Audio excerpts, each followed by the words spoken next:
පසළොස්වක සඳ උදා වෙලා. පෝයදාට හඳ පායනකොට මට මතක් වෙන්නේ මගේ අප්පච්චි. මන් නිසා කෝප වුණ, මන් නිසා හිත රිදව ගත්ත, ඒ සේරටමත් වඩා මට ආදරය කරපු මගේ අප්පච්චි. යුරෝපීය තාලෙට හැඩ ගැහුණු වතු හිමියෙක් වුණ මගේ අප්පච්චි වෙනස් වුණ හැටි.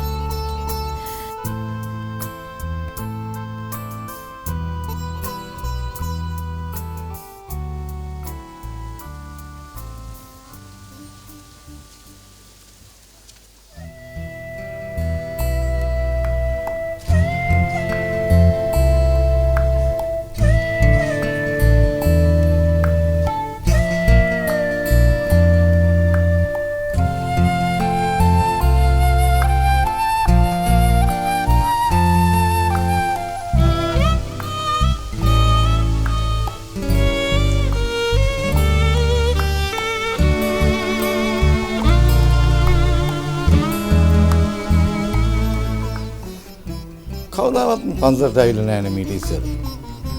මට හරි පුදුමයි මහත්තයා ගැන. එහෙමයි අපේ හැමෝටම. මහත්තයා ගැන මම හොඳට දන්නවා. මහත්තයා විතර මේ පාරේ යනවා පේනවා. නමුත් පන්සල පැත්තේ නම් ආවේ අද තමයි. මොකක් හරි අමුත්තක් වෙලා තියෙන බවක් පේනවා. අපේ හැමෝටනේ මම පහුගිය දවස්වල ලොකු මුලාවකට වැටලා හිටියේ. මම ජීවිතය ගැන තේරුම් ගන්න හිටියේ බොහොම වැරදි විදිහට. අපේ හැමෝටම දන්නවනේ මට මගේ පප්පගේ විශාල දේපලක් ලැබුණා. මේ තේවත්තේ මට කරන්න බැරි දෙයක් තිබුණේ නැහැ. මට හොඳ නෝනා කෙනෙක් හිටියා. හොඳ දුවක් හිටියා.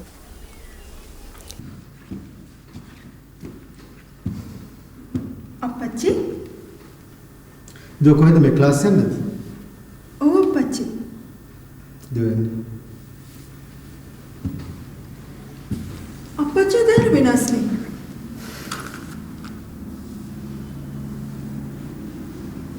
මම අප්පච්චිට ආදරේ අප්පච්චි.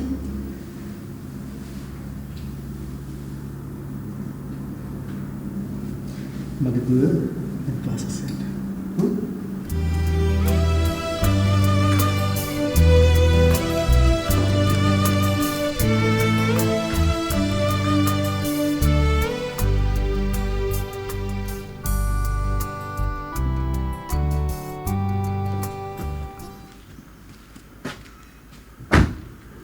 ලෙස්ලි අද ලන්ච් එළියෙන් ගන්න වෙනවා.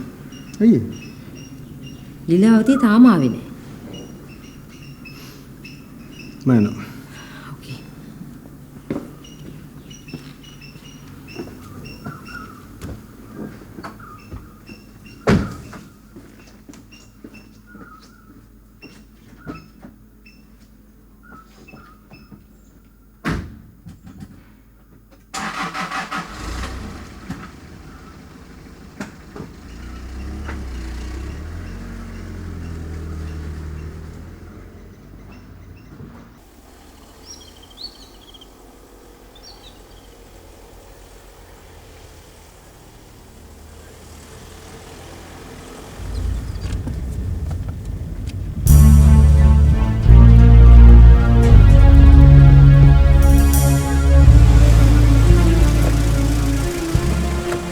අපේ කාර් එක.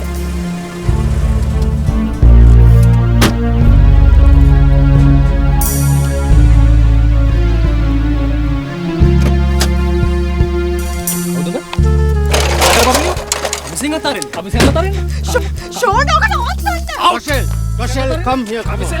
Sean, that's enough. Come on. Get into the car. Get in. ආයි මුණ ගහන්න එපා. හරි?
කවුද ඒ කොල්ලා? හා? FIR එකක් තියෙනවද? තිබුණා. දැන් නැහැ. රොෂෙල් ඇයි මට මේ ලැජ්ජ කරන්නේ? අපි මොන වැරද්දක් කරාද? ඉල්ලන හැම දෙයක්ම දීලා තියෙනවා. ලස්සන්ට ඉන්න පරිසරයක් හදලා දීලා තියෙනවා. නිදහස දීලා තියෙනවා. ඒ සේට්ටම හරියන්න මට ලැජ්ජ කරනවා. මටත් කතා කරන්න පුළුවන්ද අප්පච්චි? අප්පච්චි ඩැඩි කියන්නේ ඉංග්‍රීසියෙන්. අප්පච්චි කියන්නේ සිංහලෙන්. ඒ වචන දෙකේ වෙනසක් නැහැ නේ අප්පච්චි? රොෂෙල් මම මේ අමුඩයක් ගහගෙන කුඹුරු කොටන ගොවියෙක් නෙමෙයි. right? I'm a respectable planter. Right? So why are you calling me අප්පච්චි? වචන දෙකේම තේරුම එක නම් මොකද ප්‍රශ්නේ අප්පච්චි? අපි සිංහල මිනිස්සු. සිංහලෙන් කතා කරන එක වැරද්දක්ද? ලැජ්ජාවක්ද? රොෂෙල් කවුද ඔයාට මේ රැඩිකල් අයිඩියාස් ඔලුවට දාලා තියෙන්නේ?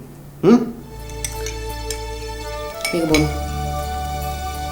මේක විතරක් බොන්නකෝ.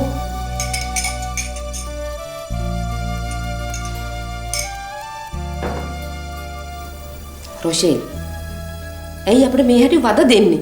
ඇයි වද දෙන්නේ?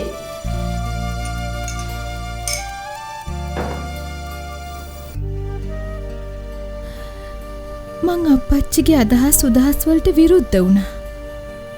මට හිතුනේ මේ සංකර සිරිත් හැම එකක්ම බොරුවක් කියලා. මගේ මේ අදහස් උදහස් වෙනස් කළේ දුලාජ්. ඒ දුලාජ්ගේ සම්බන්ධයටත් පවුලේ හැමෝම විරුද්ධ වුණා. විශේෂයෙන්ම අප්පච්චි. ඇයි දුලාජ්ට ඒගොල්ලෝ විරුද්ධ වුණේ? අන්තිමේදී මම වෙනුවෙන් කරදරයට පත් වුණ දුලාජ් හොයාගෙන යන්න මම තීරණය කළා. දැන් කරුණා කළා මට ඇත්ත කියන්න. කෝ තමුන් අරගෙන ගිය ගෑනු ළමයි. මම මොකොත් දන්නේ නැහැ සර්. එයාට ඔළුව කරගෙනවා කියලා මං එයා පාරේ තැනක නවත්තලා බෙහෙත් පෙති දෙකකුයි වතුර බෝතලකුයි අරන් එතනට ආවා. එවිල්ලා බලනකොට එයා එතන හිටියේ නෑ සර්. එයා එතන හිටියේ නෑ. එච්චරයි.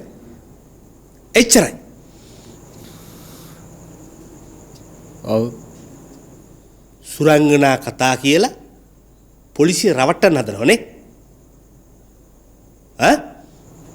මම බොරුවක් නෙවෙයි කියන්නේ. මං කියන්නේ ඇත්ත. ඇත්ත? ඔයිට වැඩිය අංගිල පෙවුම් අපි ඕන තරම් දැකලා තියෙනවා. තව එක chance එකක් දෙන්න. එක chance එකක්. හරියට පැයකින් මම මෙතනට එනවා. උත්තරේ රැස්ති කරලා තියාගන්න. ඇත්ත.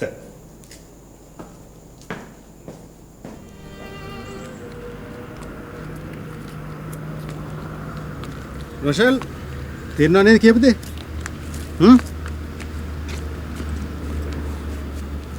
පොලිසියද කියන්න ඕනේ මිනිහා බලෙන් අරන් ගියා කියලා. තේරුණාද? තේරුණාද?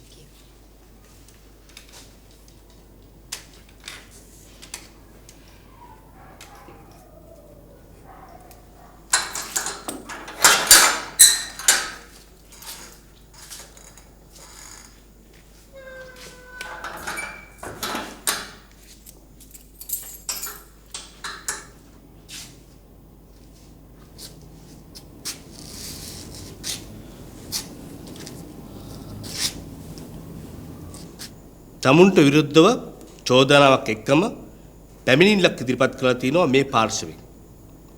රොෂෙල් නිකපිටිය කියන මේ තරුණියව තමුන් පැහැරගෙන ගියා කියලා. සර් මම නෑ පොඩ්ඩක් ඉන්න. ඊට කලින් මට දැනගන්න ඕන තමුන්ගෙන් දුලාජ් වික්‍රමසිංහ තමුන්ව පැහැරගෙන ගියාද? එහෙම නැත්නම් දුලාජ් වික්‍රමසිංහ එක්ක තමුන් කැමැත්තෙන් මේ ගමන ගියාද?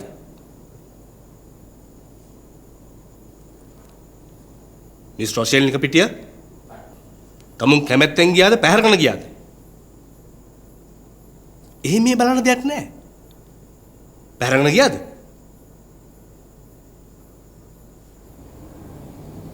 මං කැමැත්තෙන් ගියේ.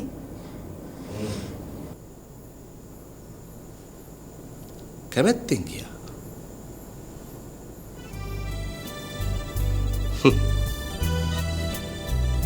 මිස්ටර් නිකපිටිය දැන් උත්තරේ ලැබුණානේ. ඉන්ස්පෙක්ටර් උත්තරේ නම් ලැබුණා. හැබැයි මේ මම බලාපොරොත්තු වෙච්ච උත්තරේ නෙමෙයි ඒක. අනික ඉන්ස්පෙක්ටර් අපි දෙන්න මේ දුවක් විදියට හදා වඩා ගත්තට සමහර වෙලාවට අපේ දුවක් නොවෙන්න පුළුවන්.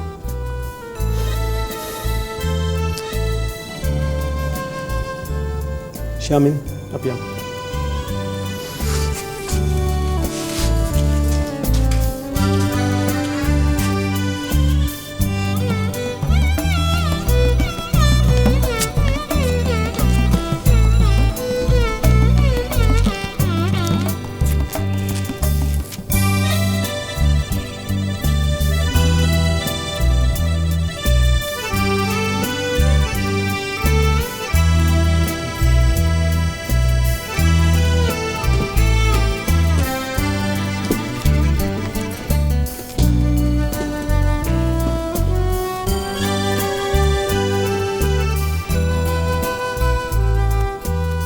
ඊසේ මේ දෙන්නගේ ස්ටේට්මන්ට් එකක් අරගෙන රිලීස් කරන්න.